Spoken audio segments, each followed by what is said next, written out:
Dwight Edwards served in the Army. He went to Vietnam in 1965. He was one of the first troops to arrive there, and he was in an elite unit, the recon platoon of Delta Company, 1st Battalion, 12th Cavalry. There he served with distinction and honor, and all of his buddies loved him, grew to know him. He had a big personality. He's a wonderful guy. He later became president of our Delta Company Association and attended most of the reunions where he was very popular. We missed Dwight a lot. Did a recording recently in about 1 year ago, 2019, to support a reunion that was in Fort Benning, Georgia. In that recording, he detailed his experiences about arriving in Vietnam. On August the 19th, 1965, after 30 days of travel in the Atlantic, through the Panama Canal, onward to Pearl Harbor, with a stop in Guam, we arrived in Quy Nhon Harbor. What's going to happen? Who's waiting for us when we touch down on the beach? Will we have to run for cover? What are you going to do with the duffel bag and all the other stuff if there's hostile activity at the other end of our journey on this boat?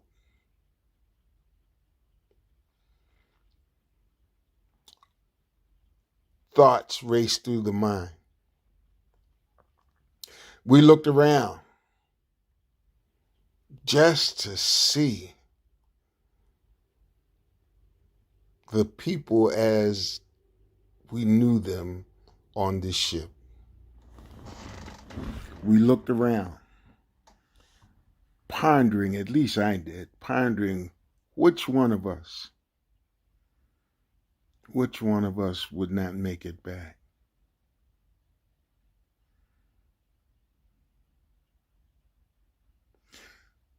How would this journey end?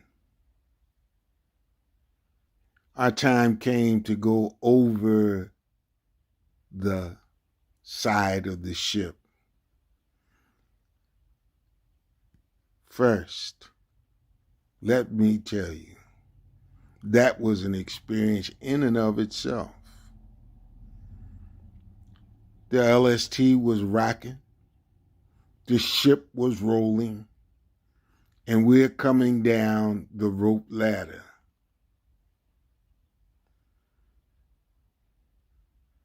Some of us thought to drop the duffel bag straight into the LST.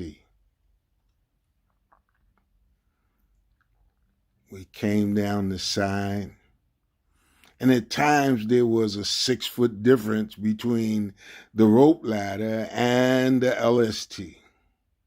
Other times it was less.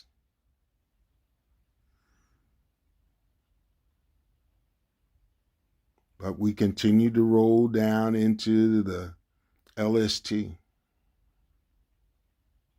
It was a totally alien place that we were going to. Another era, another war, another time. As we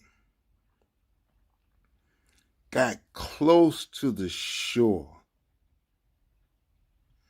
and the ramp began to come down, we saw houses made out of old beer cans.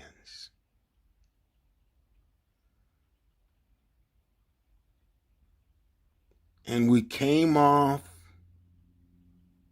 not running, not under fire, but we came off as a band was playing. And there on the beach were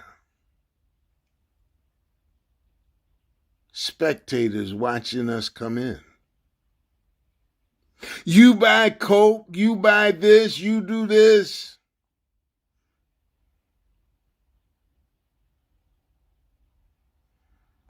And off in the background, I could hear the thump and thud of war.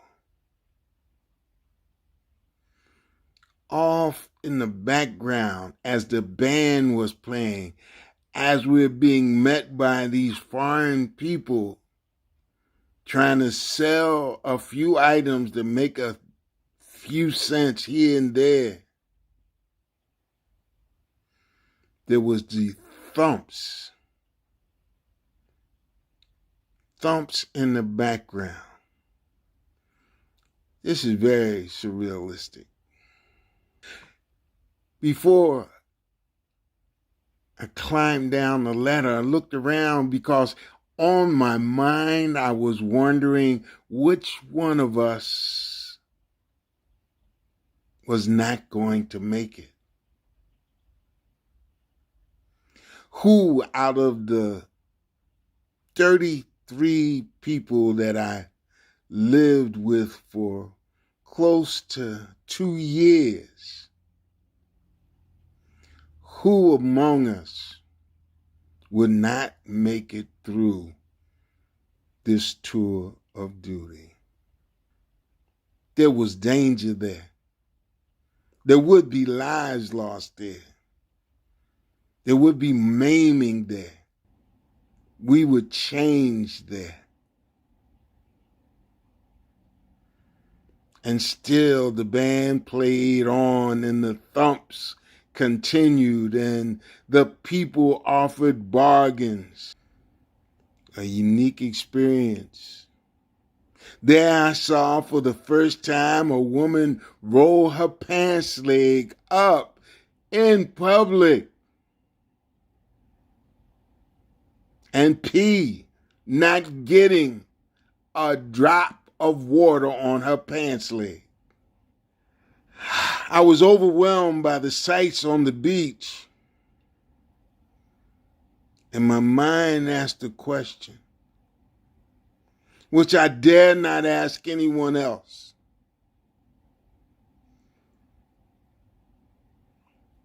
What's next?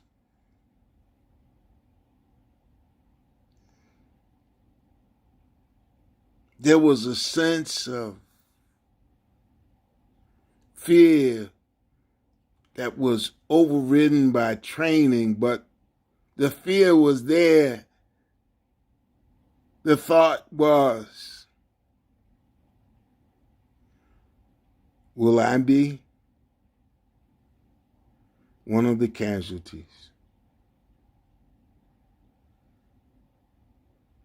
Will I be one of the ones who be laid to rest?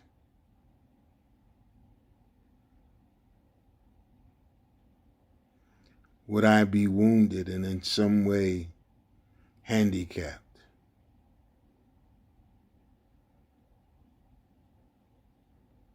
Where would I end up on this spectrum between death and survival?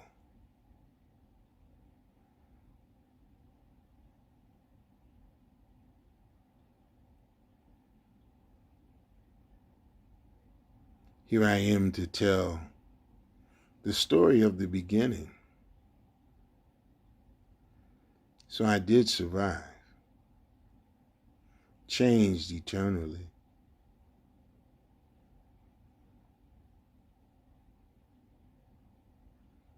I'm still here, not as whole as I was, not as young as I used to be, but I'm still here. Thanks be to God.